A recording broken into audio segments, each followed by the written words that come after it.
Jai Hind students. In our previous video, we described the properties of different crystalline solids, and today we will discuss about the crystal lattice or space lattice and the unit cells. What is crystal lattice? आपने दो तरह के crystals पढ़े थे, crystalline and amorphous. दो तरह के आपने सॉलिड पढ़े थे, crystalline solid and amorphous solid. Crystalline solids में क्या था? देयर इज अ रेगुलर और definite orderly arrangement of their constituent particles. एक प्रॉपर ऑर्डर में अरेंजमेंट था क्रिस्टलाइन सॉलिड में. यही उसको अलग करता था एमॉर्फस सॉलिड से.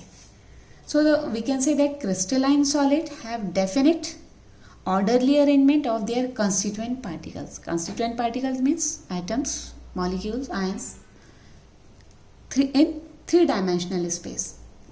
So the position of these particles in a crystal relative to one another are usually shown by these points. जो proper arrangement है constituent particles का, these are shown by these points. The arrangement of an infinite set of these points is called space lattice. जो constituent particles हैं उनका किस तरह से arrangement है space में, इसको ही space lattice या crystal lattice कहते हैं. ठीक. These positions which are occupied by constituent particles means atoms, ions or molecules in the crystal lattice are called lattice point. इनका किस तरह से अरेंजमेंट है, इट इज क्रिस्टल लेटिस और स्पेस लेटिस. और ये जो पॉइंट हैं जो कंस्टिट्यूएंट पार्टिकल्स को रिप्रेजेंट कर रहे हैं, इसको हम लेटिस पॉइंट्स या लेटिस साइट्स भी कहते हैं. Lattice sites. अब इस डायग्राम में आप देखो, मैंने एक वर्ड लिखा है मोटिव. ठीक. What is motif? Motif is the structural unit और बेसिस. इन पॉइंट्स पर जब हम मोटिव रखते हैं, when motifs are placed on points in space lattice, a pattern is generated. यही पैटर्न क्रिस्टल के बारे में बताता है, क्रिस्टल को डिस्क्राइब करता है. इन क्रिस्टल स्ट्रक्चर मोटिव में भी मॉलिक्यूल, एटम्स और आयन. तो स्पेस लेटिस और crystal lattice is the pattern of points representing the location of this motive. ये मोटिव की किस तरह से लोकेशन है, किस तरह से उनका अरेंजमेंट है, ये आपको बताता है स्पेस लेटिस या क्रिस्टल लेटिस. और मोटिव जो है ये कंस्टिट्यूएंट पार्टिकल्स हैं, किस तरह से उसमें अरेंज है. ओके. तो space lettuce and crystal lettuce आपको आया समझ में. जो ये पॉइंट्स हैं ये आपके कंस्टिट्यूएंट पार्टिकल्स को दिखा रहे हैं. मोटिव किस तरह से उनका अरेंजमेंट है स्पेस में, वो आपको बता रहा है. तो एक क्रिस्टल लेटिस के क्या कैरेक्टरिस्टिक है? Each point in a crystal lattice is called lattice point और lattice site. Each point in a crystal lattice represent one constituent particle which may be an atom, a molecule means group of atoms or an ions. Lattice points, these lattice points together joined by straight lines to bring about the geometry of the crystal. कैसे? अभी हम 2-dimensional crystals में देखेंगे. ठीक. तो इसको समझने के लिए, क्रिस्टल लेटिस को समझने के लिए और अच्छी तरह कि किस तरह से ये इनका अरेंजमेंट है, जो हम बात कर रहे हैं बार बार की कंस्टिट्यूएंट पार्टिकल्स का अरेंजमेंट है, इसको समझने के लिए पहले हम 2-dimensional क्रिस्टल्स की बात करेंगे. 2-dimensional क्रिस्टल्स के बाद फिर हम 3-dimensional अरेंजमेंट के बारे में आएंगे. तो 2-dimensional अरेंजमेंट में किस किस तरह से आपका इन कंस्टिट्यूएंट पार्टिकल का अरेंजमेंट हो सकता है. जो 2-dimensional अरेंजमेंट होगा, उससे पहले अभी एक चीज और, अब लेटिस पॉइंट की बात करी हमने, लेटिस पॉइंट या लेटिस साइट, क्रिस्टल लेटिस की बात करी और मोटिव की बात करी. एक वर्ड और है जो आपको बार बार आएगा, यहाँ हमने लिखा है यूनिट सेल. पहले इसको भी जान लीजिए. यूनिट सेल क्या है? The unit cell gives the shape of the entire lattice. आपको पता है रिपीटेड यूनिट्स होती हैं, तो एक यूनिट जो कि पूरे क्रिस्टल को डिस्क्राइब कर सकती है, उसमें उस क्रिस्टल के सारे कैरेक्टरिस्टिक्स आएंगे, उसको हम यूनिट सेल कहते हैं। क्रिस्टल की स्टडी करने के लिए हम एक यूनिट सेल की स्टडी कर लेते हैं, मीन्स वही रिपीटेड हो यूनिट्स है, वही रिपीट हो रही है बार बार यूनिट सेल। तो the unit cell gives the shape of the entire lattice. अब 2 डायमेंशनल क्रिस्टल्स हैं,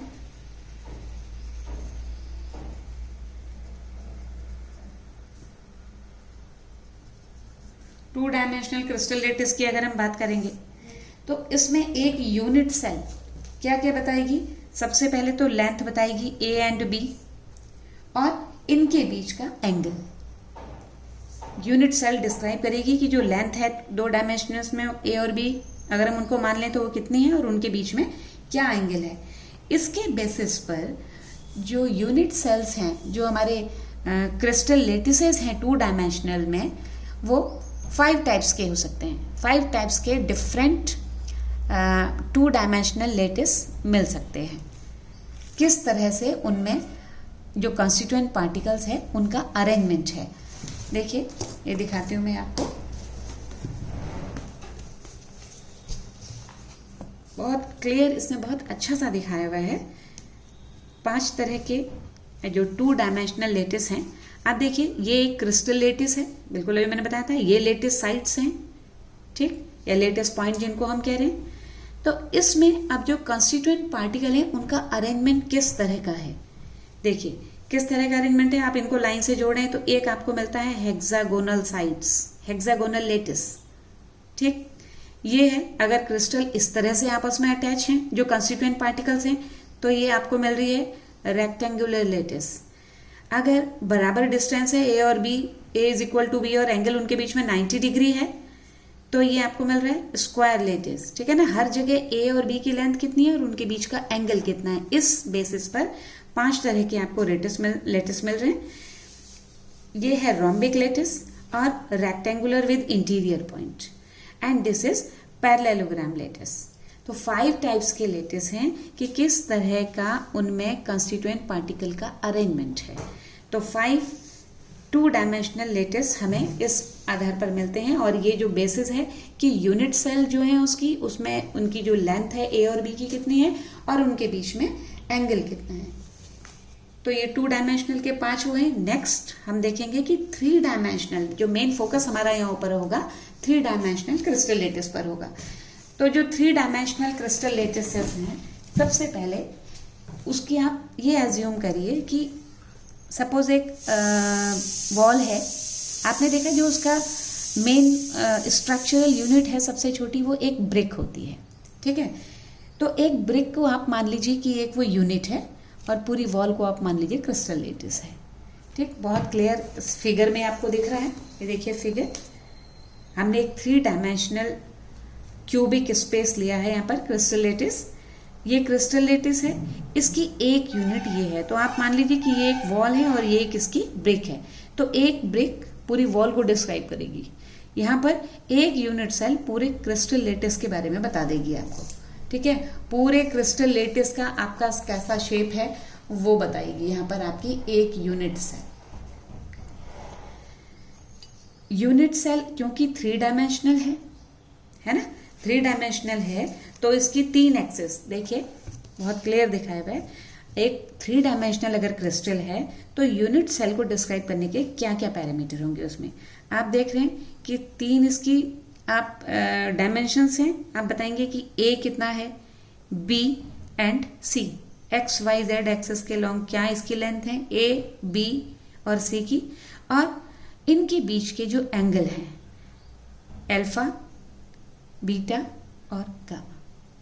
आपका एक यूनिट सेल से ये इंफॉर्मेशन मिलेंगी कि तीनों एक्स वाई जेड एक्सिस के अलाउंग कितनी कितनी लेंथ है उनकी और उनके बीच के एंगल कितने हैं।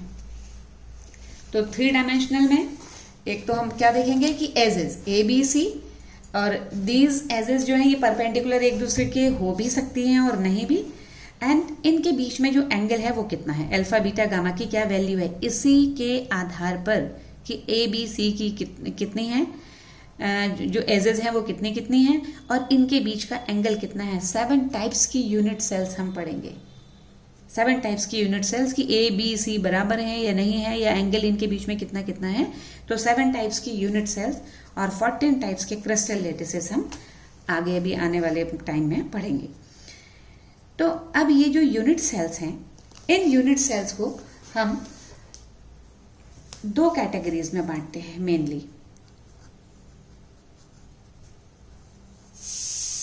यूनिट सेल्स 2 कैटेगरी में बढ़ती हैं। एक है आपका प्रिमिटिव, इसको सिंपल भी लिखा होगा किसी बुक्स में।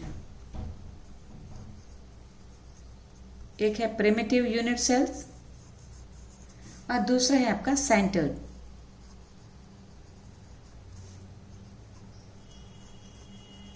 Centred unit cell. इसमें क्या होगा, जो प्रिमिटिव यूनिट सेल है उसमें जो कंस्टिट्यूएंट पार्टिकल्स हैं वो सिर्फ कॉर्नर पर प्रेजेंट होंगे।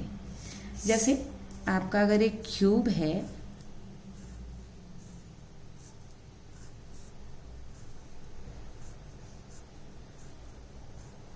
कॉर्नर्स पर, सिर्फ कॉर्नर्स पर आपके कंस्टिट्यूएंट पार्टिकल्स प्रेजेंट होंगे क्यूब में। ठीक, means when constituent particles are present only on the corner position of a unit cell, then it is called primitive unit cell. Simple भी होगा, कहीं लिखा होगा। सेकेंड है सेंटर्ड यूनिट सेल्स। तो जो सेंटर्ड यूनिट सेल्स हैं they are again of 3 types. First body centred,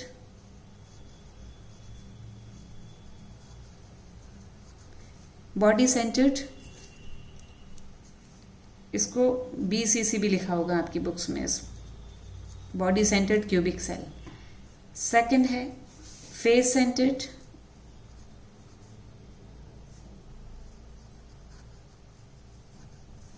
इसको लिखा होगा FCC cubic cell.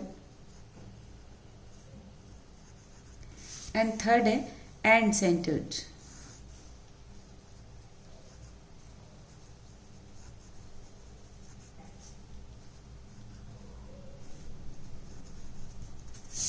Body centred में क्या होगा, नेम से क्लियर है। इसमें जो एक कॉर्नर पर तो होंगे ही होंगे सब में, लेकिन एक जो है वो सेंटर में भी होगा। ठीक, in such a unit cell, in body centred unit cell, it contains one constituent particle, means atom, molecule or ion, at its body center besides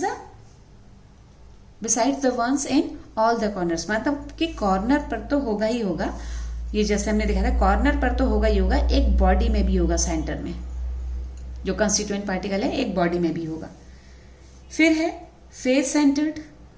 face centred में क्या होगा, in such a unit cell one constituent particle present at the center of the each face। Again corner में तो होंगे ही होंगे, beside the one that are at its corners, मतलब corners में तो सब में होंगे होंगे। बॉडी सेंटर्ड में एक बीच में भी होगा, नाम से क्लियर है। एक फेस सेंटर्ड में इसकी जो फेसेस हैं इनमें भी होगा। कॉर्नर्स में सब में होंगे, बॉडी सेंटर्ड में एक कंस्टिट्यूएंट पार्टिकल एक सेंटर में होगा, बॉडी सेंटर में होगा बीच में, फेस सेंटर्ड में हर सेंटर में एक कंस्टिट्यूएंट पार्टिकल होगा। And in end centered in such a unit cell, one constituent particle is present at the center of any 2 opposite faces besides the ones present at its corner। means corners पर तो present है ही है।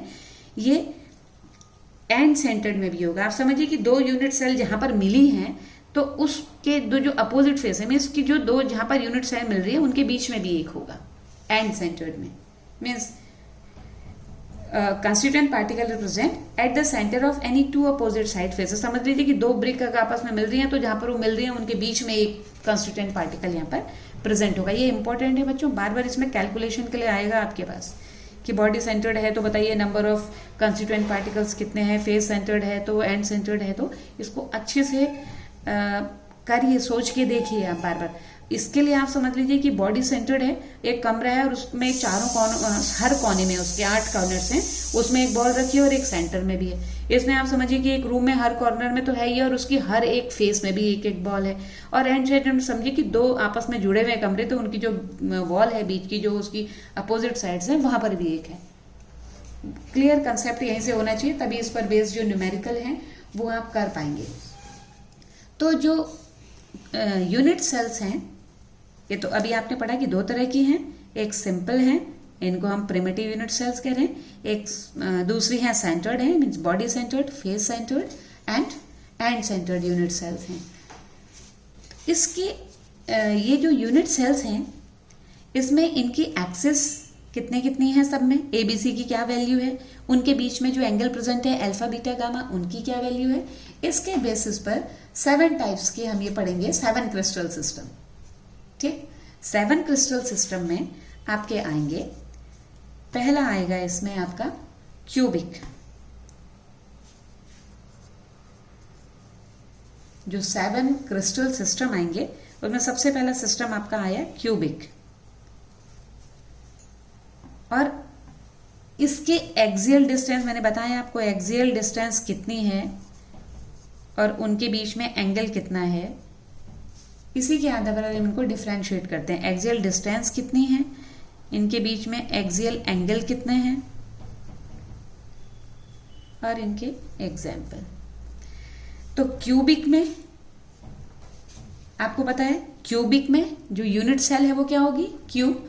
तो जो axial distance है अगर हम उनको ABC मान रहे हैं तो A is equal to B is equal to C, और इनके बीच में जो एंगल है alpha is equal to beta is equal to gamma, ये आपके हैं 90 डिग्री। ठीक, फिर है टेट्रागोनल।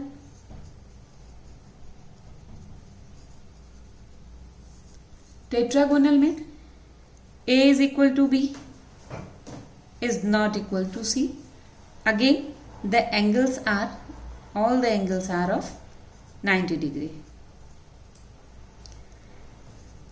फिर है ऑर्थोरोम्बिक है।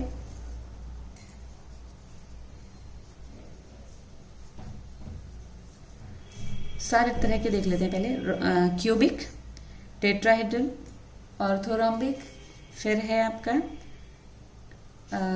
हेक्सागोनल,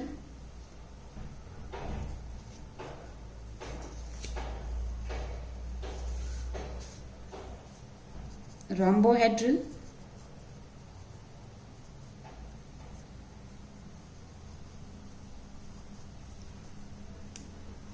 मोनोक्लिनिक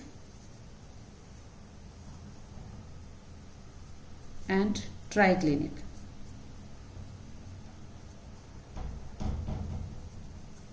ये 7 क्रिस्टल सिस्टम हैं आपके, cubic, tetragonal, orthorhombic, hexagonal, rhombohedral, monoclinic and triclinic. अब इनमें जो एक्सियल डिस्टेंस है, क्यूबिक में आपको पता है सारी साइड बराबर हैं, सारे एंगल बराबर हैं। टेट्रागोनल में A is equal to B is not equal to C and all the angles are of 90 degree.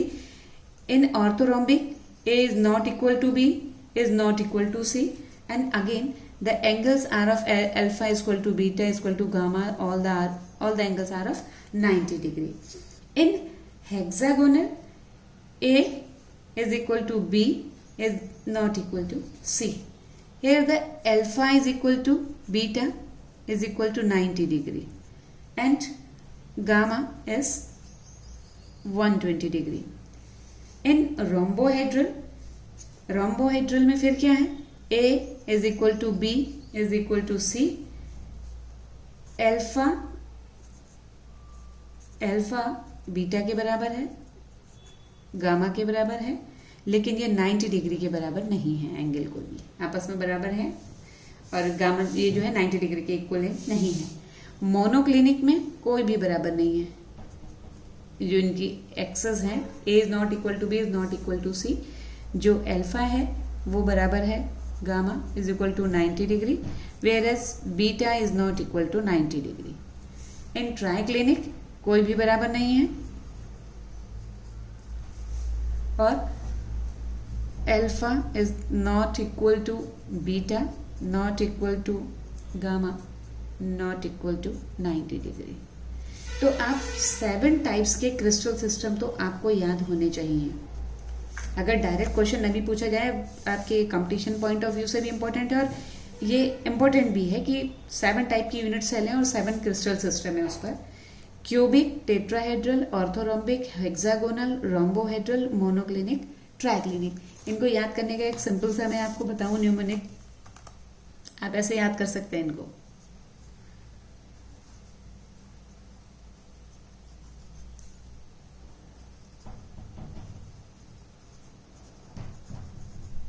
मोनोट्राई। देखिए एक वर्ड बन जा रहा है आपका, अगर पहला पहला लेटर आप सबका ले लें, CTO, इसका H ही लिया है, HE को स्मॉल कर दीजिए, C to her, mono and triclinic. ठीक है, एक ये मोनो एंड ट्राई तो याद हो जाएंगे, बस इसमें से आपको 5 याद हो जा रहे हैं। C to her, C means cubic, tetragonal, orthorhombic, hexagonal, rhombohedral, monoclinic, triclinic. ठीक है, और ये इनकी एक्सेल डिस्टेंस और एक्सेल एंगल भी आराम से याद हो जाएंगे इसी क्रम में आप देखिए। तो कोई एक सिस्टमेटिक पैटर्न बनाइए, पहले अपना बनाइए, अपना बनाने वाली अपने से जो बन के चीज होती है वही याद होती है परमानेंट।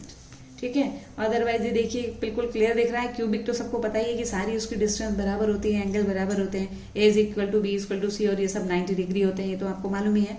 टेट्रागोनल में आप देखिए कि ये इसकी इक्विवेलेंट नहीं है, और ये पहले जो तीनों हैं इस तरह से हैं कि तीनों के एंगल बराबर हैं, तीनों के एंगल आपस में भी बराबर है और वो सब 90 डिग्री के हैं। इसमें ये सब बराबर हैं, ये बराबर नहीं है और कुछ भी बराबर नहीं है। फिर यही पैटर्न रिपीट हो रहा है, वापस चल रहा है पीछे को, यहाँ से नीचे को। ये जो पैटर्न है ये यहाँ फॉलो हो रहा है, ये जो पैटर्न है ये यहाँ फॉलो हो रहा है, और इसमें कुछ भी बराबर नहीं है। एक सिस्टमेटिक पैटर्न में पढ़िए, कंपटीशन के हिसाब से भी आपका इंपॉर्टेंट है। अब इसके एग्जाम्पल्स आपको याद करने पड़ेंगे कि क्यूबिक किस किस क्रिस्टलाइन सॉलिड की जो वो है सिस्टम से क्यूबिक टाइप के हैं। आप जब क्रिस्टल को डिस्क्राइब करते हैं तो वहां पर पढ़ते हैं कि मोनोक्लिनिक है या ट्राइक्लिनिक है। जैसे आपका कॉपर सल्फेट है, ट्राइक्लिनिक है, उसके क्रिस्टल का जो शेप है, क्रिस्टल का जो स्ट्रक्चर है ट्राइक्लिनिक है। तो ये आपको इसके एग्जाम्पल लर्न करने पड़ेंगे। बुक में बहुत क्लियर आपके एनसीईआरटी में चार्ट दिया हुआ है, उसमें विद एग्जाम्पल्स आपको ये बात बताई गई है। ठीक है ना, कि जो क्यूबिक है, सोडियम क्लोराइड है, जिंक ब्लेंड है, टेट्रागोनल है, व्हाइट टिन है, SnO2 है। तो ऑर्थोरोम्बिक आपने ये पढ़ा हुआ है, आपने ऑर्थोरोम्बिक, रोम्बिक सल्फर आपने पढ़ा हुआ है। हेक्सागोनल अभी आपने देखा था, ग्रेफाइट के आपने हेक्सागोनल पढ़े थे जहां पर शीट्स थी उसकी और कुछ कुछ डिस्टेंस पर वो थी जो एक दूसरे के ऊपर स्लाइड करती है, वहां आपने पढ़ा था कि ग्रेफाइट के हेक्सागोनल है। रोम्बोहेड्रल है, कैल्साइट का, सिनेबार का भी है, HGS उसका और है। मोनोक्लिनिक है आपका, मोनोक्लिनिक सल्फर, ये भी आप पढ़ के आए हैं, rhombus sulphur and monoclinic sulphur. तो रोम्बस में जो है रोम्बस का शेप और मोनोक्लिनिक दोनों आपने पढ़े हुए हैं एग्जाम्पल पहले। ग्रेफाइट हेक्सागोनल आपने पढ़ा है। ट्राइक्लिनिक है, आप क्रिस्टल आप बनाते हैं कॉपर सल्फेट के लैब में, ठीक है, तो वहां पर आपने देखा है कि ट्राइक्लिनिक इसके क्रिस्टल्स ऑब्टेन्ड होते हैं। तो ये आपके 7 क्रिस्टल सिस्टम है और उनके किस किस तरह की यूनिट सेल्स हैं और उनकी क्या क्या प्रॉपर्टीज हैं। अब एक आपका है कि नंबर ऑफ एटम्स अगर आपको काउंट करने हों, आपने भी पढ़ा कि यूनिट सेल्स जो हैं 2 तरह की हैं, एक प्रिमिटिव और एक सेंटर्ड यूनिट सेल्स हैं। तो जो प्रिमिटिव है वो तो आपने देख लिया, उसके सारे कॉर्नर्स पर जो है कंस्टिट्यूएंट पार्टिकल्स होते हैं, और जो सेंटर्ड में है उसमें जैसा कि नाम के अकॉर्डिंग वहां कॉर्नर्स के अलावा जैसा जैसा नाम है वहां पर भी उसके होते हैं। तो ये कैलकुलेट करने के लिए आता है कि यूनिट सेल में नंबर ऑफ एटम्स कितने हैं, ठीक है ना। तो अब इसको आपको एज्यूम करना पड़ेगा, ये बड़ी अच्छी तरह से समझने के लिए कि कैसे आप कैलकुलेट करेंगे कि कितने कितने किसमें नंबर ऑफ एटम्स प्रेजेंट हैं। देखिए